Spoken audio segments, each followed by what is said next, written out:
Hi Gloria. Hi. Please, can you mention one important thing you must have in your vehicle? Reflective triangle or caution sign. Razor blade, a jack, toolbox, First aid box. A fire extinguisher. You should have water in your vehicle. Spare tire. Why reflective triangle? Okay, this acts as a caution sign to alert approaching vehicles about potential hazard or breakdown of vehicles so as to prevent further accidents.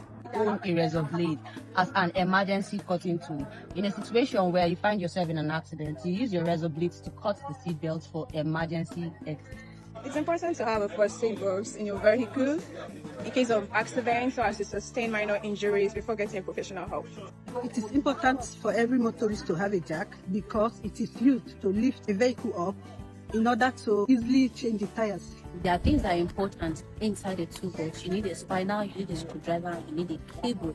There are many more. Just make sure you have it complete.